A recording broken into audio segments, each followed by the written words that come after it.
Friends, स्वागत है आप सभी लोगों का आपके यूट्यूब चैनल बी शेक्सपियर पर। फ्रेंड्स, आज से हम अपने टॉपिक ग्रामर का जो टॉपिक है वो स्टार्ट करने जा रहे हैं और आज से नियमित क्लास आपको ग्रामर की मिलेगी।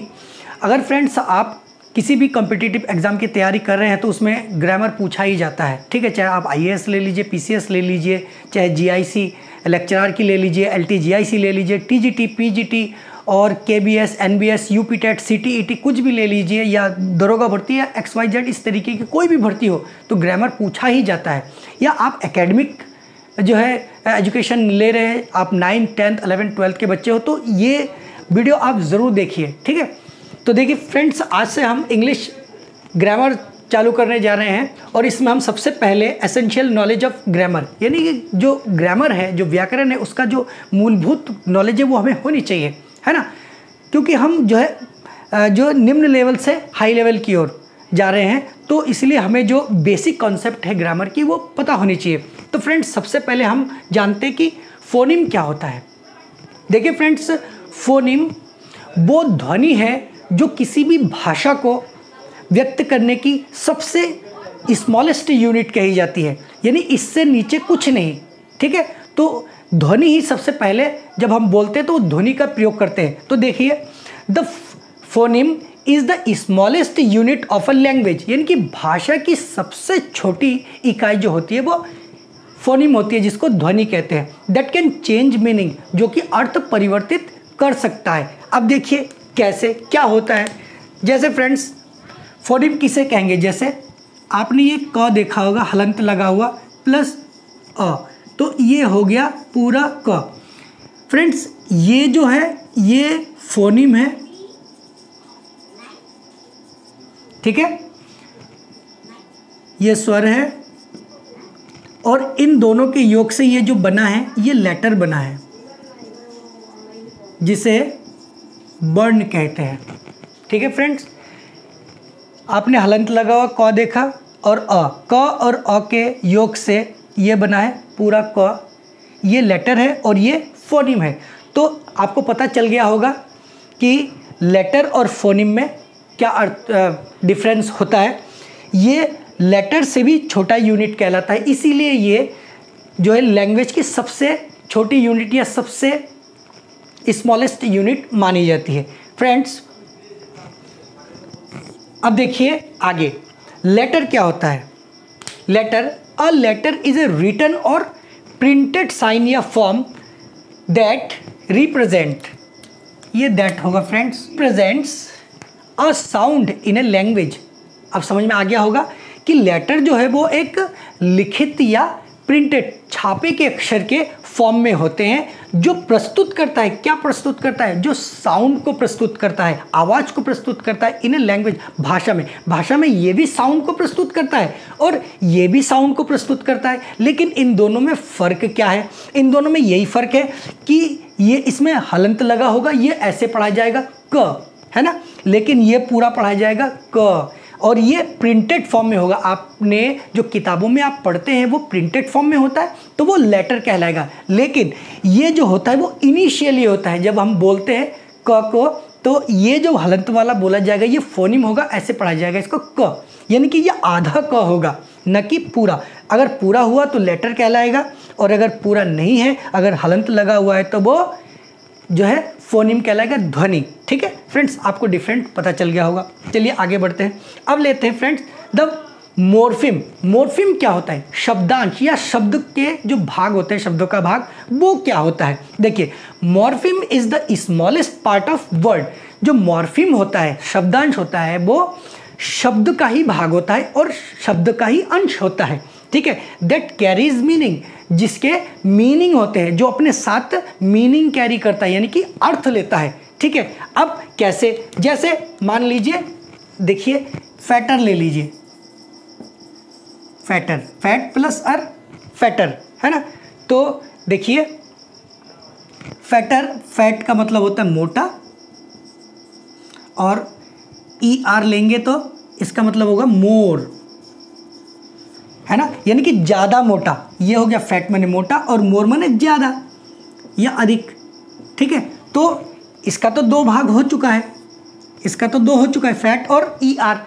तो कहने का मतलब है कि जो फोनिम होते हैं शब्दांश, उसको आप तोड़ भी सकते हैं तो दोनों भी अर्थ निकल सकता है, और ना टूटे तब भी एक अर्थ देगा पूरा। ठीक है, अब देखिए आगे देखते हैं फ्रेंड्स।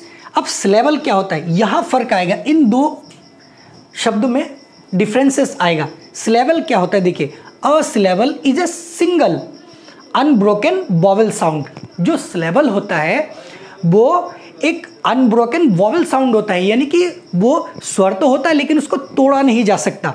जैसे हमने फैटर को तोड़ दिया, फैट और ER दोनों का अलग अलग अर्थ होना चाहिए फ्रेंड्स, तभी वो शब्द टूटता है, और वरना वो शब्द नहीं टूटता है, और अगर आपने तोड़ा तो वो गलत हो जाएगा। ठीक है फ्रेंड्स, इस बात का विशेष ध्यान रखिए।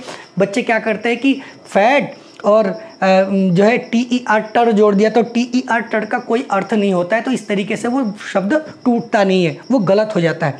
अब देखिए, तो सिलेबल किसे कहेंगे, सिलेबल का देखिए फ्रेंड्स, जैसे इसमें होता है क्या, सिंगल अनब्रोकन वॉवेल। जैसे आपने ले लिया कैट, ये होता है कैट, अब इसको आप तोड़ नहीं सकते, तोड़ सकते क्या, कैट मैंने बिल्ली। इसी तरीके ये हो गया मोनोसिलेबिक, है ना, ये मोनोसिलेबिक है, यानी कि इसमें एक सिलेबल है, यानी एक सिलेबल का अर्थ है एक स्वर, है ना। जैसे कैट एक है, तो ये मोनोसिलेबिक होता है। ऐसे ही एक से अधिक सिलेबिक ले लीजिए, जैसे टेनिस, जैसे टेनिस ले लिया, TENNNIS टेनिस, तो टेनिस ले लिया, तो ये हो गया 10 प्लस इस। तो इसमें क्या हुआ, आपने 10 और निस लिया, इसको तो तोड़ दिया, लेकिन फ्रेंड्स यहाँ देखिए, इसको आप इस तरीके से तोड़ के नहीं बोल सकते क्योंकि ये अनब्रोकन वॉवेल होता है। अब इसमें देखिए, एक यहाँ स्वर हो गया और एक यहाँ स्वर हो गया, तो ये 22 सिलेबिक, यानी कि 2 सिलेबल है इसमें, 2 सिलेबिक का प्रयोग, 2 स्वर का प्रयोग हुआ, तो ये 2 सिलेबिक क्या हो गया, सिलेबल वाला शब्द हो गया। अब इसी तरीके से 3 सिलेबिक में देखिए 3। अब देखिए बास्केटबॉल, जैसे आप ले लीजिए बास्केटबॉल, बास्केट बॉल, यहाँ देखिए बास्केटबॉल। अब सिलेबल को कैसे पहचाने, किस तरीके से निकाले फ्रेंड्स, जब आप सिलेबल निकालो तो आप उसको पढ़ लो, जितनी बार आपका जीभ थर्राए या जितनी बार आपको बीच बीच में रुकना पड़े, जैसे आप इसको पढ़ेंगे बास्केटबॉल, इस तरीके से गिन लीजिए, बास्केटबॉल बास्केटबॉल, तो 3 बार बोल रहे हैं आप इसको बास्केटबॉल, तो ये 3 सिलेबिक है। और दूसरा तरीका क्या है कि इसके हर एक पार्ट्स में एक स्वर होगा, देखिए स्वर है ना, AEIOU, ये स्वर कहलाते हैं। तो ये हो गया, यानी कि 3 सिलेबिक शब्द है, ये 3 सिलेबिक वर्ड है ये। ठीक है फ्रेंड्स, अब देखिए 4 सिलेबिक वर्ड्स देख लीजिए, एकेडमिक, जैसे एकेडमिक शब्द हुआ, देखिए इसमें 4 सिलेबल है, 1 2 3 4, ये 4 स्वर है इसमें, तो ये 4 सिलेबिक, इसको ऐसे पढ़ेंगे, अकेडेमिक अकेडेमिक अकेडेमिक अकेडमिक, तो 4 हुए ना, तो ये देखिए, और स्वर भी है 4, 1 2 3 4, तो ये 4 सिलेबिक वर्ड कहलाते हैं। फ्रेंड्स यहाँ और एक चीज़ जानने की ज़रूरत है, देखिए मॉर्फिम में और सिलेबिक में यही अंतर है कि जो आपका मॉर्फिम शब्द होगा, ठीक है, उसको आप तोड़ सकते हैं तो दोनों का अर्थ निकलेगा, और बिना टूटे शब्द का भी अपना पूर्ण अर्थ निकलेगा। लेकिन इसको आप क्या करेंगे, इसको आप तोड़ेंगे तो उसका अर्थ नहीं निकलेगा।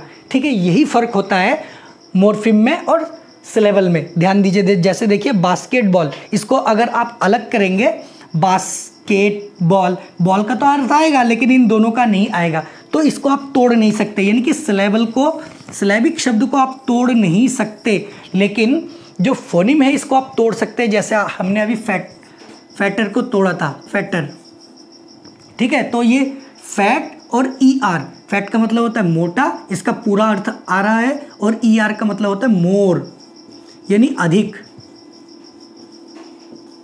ठीक है, तो इस तरीके से आपको फ़र्क पता चल गया होगा कि सिलेबल में क्या फ़र्क होता है और मॉर्फीम में क्या फ़र्क होता है। ठीक है फ्रेंड्स, मॉर्फीम को आप तोड़ोगे तो जितने भी टुकड़े होंगे उसका एक अर्थ निकलेगा पूरा पूरा, लेकिन अगर आप सिलेबिक को तोड़ोगे तो उसका अर्थ नहीं होगा। इन दोनों में यही डिफरेंस है। अब यहाँ थोड़ा सा छूट गया है फ्रेंड्स, देखिए लेटर आपको ग्रामर में कितने हैं, टोटल अल्फ़ाबेट कितने हैं, 26 अक्षर होते हैं, है ना। तो 26 में 2 टाइप्स के लेटर होते हैं फ्रेंड्स, वॉवेल्स और दूसरा होता है कॉन्सोनेंट। वॉवेल्स की संख्या कितनी है फ्रेंड्स, सिर्फ 5, ए ई आई ओ यू, और कॉन्सोनेंट क्या है, बी सी डी से एक्स वाई जेड। ये इसकी संख्या 21 है, इसकी संख्या 5 है फ्रेंड्स। इन दोनों के अलावा 2 शब्द ऐसे भी हैं, 2 वर्ड, जैसे W और Y। ये 2 ऐसे वर्ड है जो कॉन्सोनेंट भी है और वॉवेल भी है, यानी कि इसको हाफ वॉवेल भी कहा जाता है, इसको हाफ वॉवेल्स भी कहा जाता है, इसको हाफ वॉवेल्स भी कहा जाता है फ्रेंड्स, इसको याद रखना। जैसे हाफ वॉवेल्स क्यों कहा जाता है, क्योंकि ये शब्द भी किसी अन्य वॉवेल की सहायता ना लेके शब्द बनाते हैं। ये जो वर्ड होते हैं ये किसी अन्य शब्द की सहायता ना लेते हुए भी वर्ड बनाते हैं। और आपको पता ही है कि स्वर का काम क्या है, किसी शब्द को जो है बनाने में अपनी सहयोग करना। तो ये कैसे शब्द बनाते हैं, देखिए जैसे मान लीजिए आपको काऊ शब्द है, काऊ को कैसे लिखेंगे, काऊ, देखिए यहाँ ये ऊ है तो ये W से बना है काऊ, ठीक है। इसी तरीके से ये स्वर का काम कर रहा है, यहाँ ये स्वर का काम कर रहा है ना, ये स्वर का काम कर रहा है। और ऐसे ही वेल ले लीजिए, वेल मैंने कुआं कैसे देख लीजिए, वाई कहाँ काम करेगा, जैसे देखिए सिंबल SYMBOL, देखिए सिंबल, यहाँ आप जब इसको लिखेंगे तो इस तरीके से लिखेंगे सिंबल, तो ये छोटी की मात्रा का काम कर रहा है, सी सक है, सी ये छोटी की मात्रा है ना। और ऐसे ही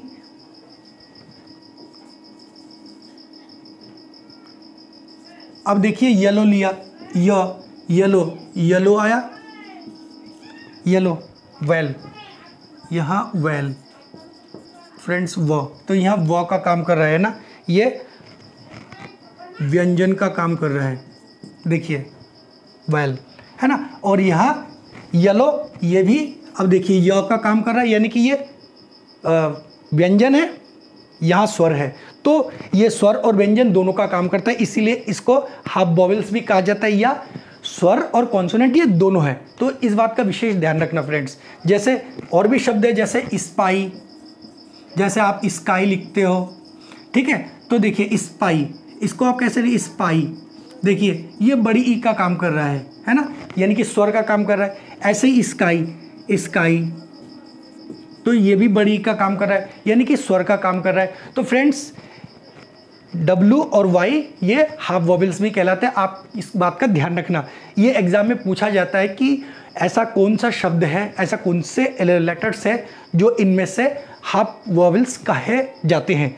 तो या तो W दिया होगा या Y दिया होगा, या पेयर में भी पूछा जा सकता है कि कौन सा पेयर निम्न में जो है हाफ वॉवेल्स का काम करता है या वॉवेल्स का काम करता है, तो वो W और Y है। इस बात का विशेष ध्यान रखिएगा, ठीक है फ्रेंड्स। तो आपको फोनेम समझ में आ गया फ्रेंड्स, लेटर समझ में आ गया कितने होते हैं, ठीक है, टोटल 26, और अलग अलग करेंगे तो स्वर 5 और व्यंजन 21। अब फोनेम आ गया आपको समझ में। ये स्मॉलेस्ट पार्ट ऑफ वर्ड, यानी शब्द का सबसे छोटा, स्मॉलेस्ट पार्ट होता है, शब्द का सबसे छोटा भाग होता है, शब्द का, न कि लेटर का, न कि साउंड का, इसका लैंग्वेज का, ठीक है, ये शब्द का होता है, ठीक है। इसके एक अर्थ होते हैं और आपको मैंने बता दिया है फोनेम का, जैसे फैक्टर वगैरह। सिलेबल आपको बता दिया, ये जो है सिंगल अनब्रोकन वॉवेल्स होता है। देखिए फ्रेंड्स, अनब्रोकन, इसको आप तोड़ नहीं सकते, जैसे आपको मैंने बता दिया है, वो टूटता नहीं है, ठीक है, तोड़ोगे तो उसका अलग अलग अर्थ नहीं निकलेगा, ठीक है। अब देखिए फ्रेंड्स, सच, सचवा क्या होता है, सचवा क्या होता है,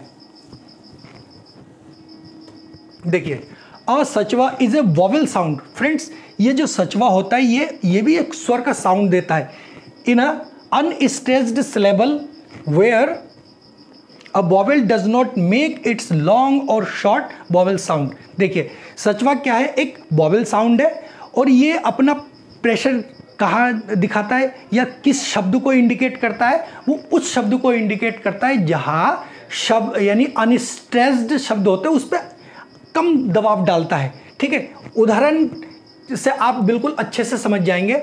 जैसे आपका बलून हो गया, जैसे बलून,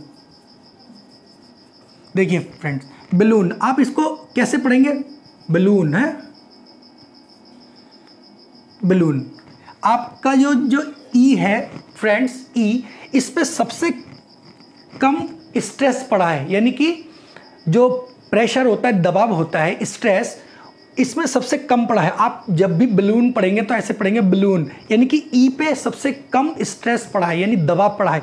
तो जो भी शब्द या ना जिसमें स्वर हो, ये स्वर है, इसी का काम करता है, वॉवेल साउंड का काम कर रहा है और इसी पे सबसे कम दबाव पड़ा है, तो इस अक्षर को, ये जो ई है, ये क्या कहलाएगा फ्रेंड्स, सचवा कहलाएगा। ये ध्यान रखिएगा, यानी कि जो भी शब्द आप बोले अगर उस पर कम प्रेशर पड़ रहा है, उसको न के बराबर बोला जा रहा है या उसको लैप्स कर दिया जा रहा है, तो वो पर्टिकुलर जो वर्ड होगा, लेटर होगा, वो क्या कहलाएगा, सचवा कहलाएगा। ठीक है, जैसे सपोर्ट, दूसरा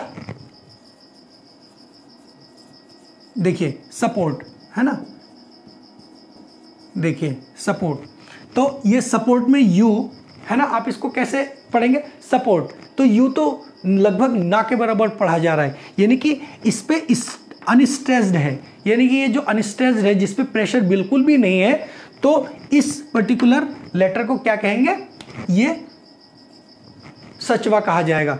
फ्रेंड्स एग्जाम में पूछा जा सकता है ना, एक लेटर आपको दे दिया है ना, या 4 लेटर 4 विकल्प में दे दिए और पूछा कि इनमें से किसमें सचवा का प्रयोग किया गया है या सचवा किसे कहते हैं, तो आपको ये जानना होगा कि जिस पे सबसे कम प्रेशर पड़ता है, अनस्ट्रेस्ड पड़ता है ना, अनस्ट्रेस्ड लेटर होता है, उसको सचवा कहा जाता है। ये ध्यान देना आपको फ्रेंड्स। ठीक है, तो सचवा आपको पता चल गया।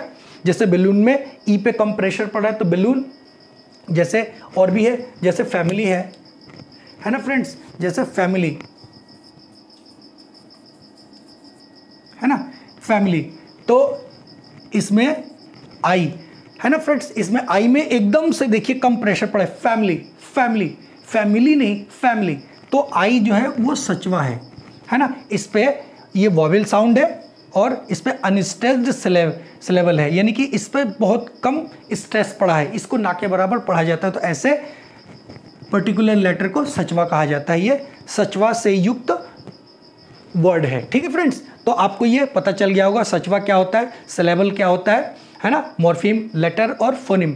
तो अब आपका ये कॉन्सेप्ट क्लियर हो गया होगा फ्रेंड्स कि फोनिम किसे कहा जाता है, लेटर किसे कहा जाता है, मॉर्फीम क्या है ना, और सिलेबल क्या है और सचवा क्या है। ठीक है फ्रेंड्स, तो अब आगे बढ़ते हैं, हम वर्ड को जानते हैं फ्रेंड्स। ठीक है, वर्ड किसे कहते हैं। अब देखिए फ्रेंड्स, वर्ड देखिए, अ वर्ड यानी शब्द, a word is a group of letters that makes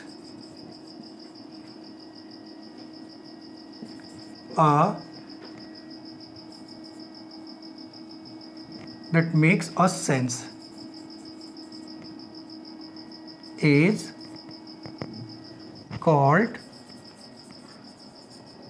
word। देखिए फ्रेंड्स, शब्द किसे कहते हैं, a word is a group of letters that make a group of letters that make a sense, यानी कि ये शब्दों का एक समूह होता है, अक्षरों का समूह होता है जो एक सेंस दे यानी अर्थ दे। फ्रेंड्स ध्यान रखिएगा, जो अर्थ नहीं देगा वो लेटरों का ग्रुप या अक्षरों का ग्रुप होते हुए भी वर्ड नहीं कहलाएगा। जैसे मान लीजिए B + C + D, ये 3 शब्द हैं और इससे 3 अक्षर है, इससे जुड़ के BCD बना। तो फ्रेंड्स ये 3 लेटरों का एक शब्द बना है, लेकिन इसका कोई अर्थ नहीं है, तो इस कारण ये जो है वर्ड नहीं है। ठीक, वर्ड होने के लिए अर्थ होना आवश्यक है। जैसे कि आप यहाँ देख रहे हैं कि मेक्स अ सेंस, उसका सेंस होना चाहिए, अर्थ होना चाहिए। जैसे B+O+Y, तो क्या होगा? बॉय, और बॉय का अर्थ होता है लड़का। ऐसे ही LED लैड। इस तरीके से आपको अच्छे से समझ में आ गया होगा फ्रेंड्स शब्द किसे कहते हैं। ठीक है, तो शब्द क्या है? अ group of letters that make a sense is called word. तो ये शब्द कहलाते हैं फ्रेंड्स। अब आपको अच्छे से समझ में आ गया होगा फ्रेंड्स। अगर अर्थ नहीं निकला पर्टिकुलर वर्ड का तो वो वर्ड नहीं कहलाता है। ठीक है, अब आगे देखिए फ्रेंड्स, सेंटेंस किसे कहते हैं? अब देखिए friends, sentence a group of words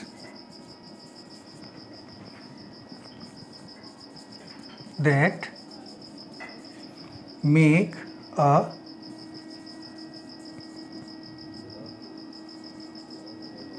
complete sentence is called a sentence। जी फ्रेंड्स, देखिए, अ ग्रुप ऑफ वर्ड्स यानी शब्दों का एक ऐसा समूह जो एक अर्थ देता हो, जो एक पूर्ण अर्थ देता हो, उसे सेंटेंस कहेंगे। ऐसे ही फ्रेंड्स, जैसे अभी आपने वर्ड पढ़ा है, ठीक, वर्डों के समूह को, ठीक है, वो क्या कहेंगे?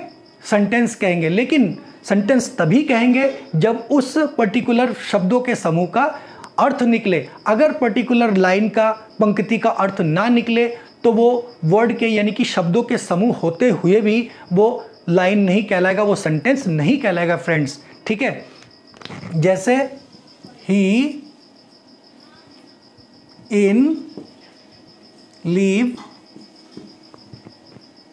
लीव्स मुंबई।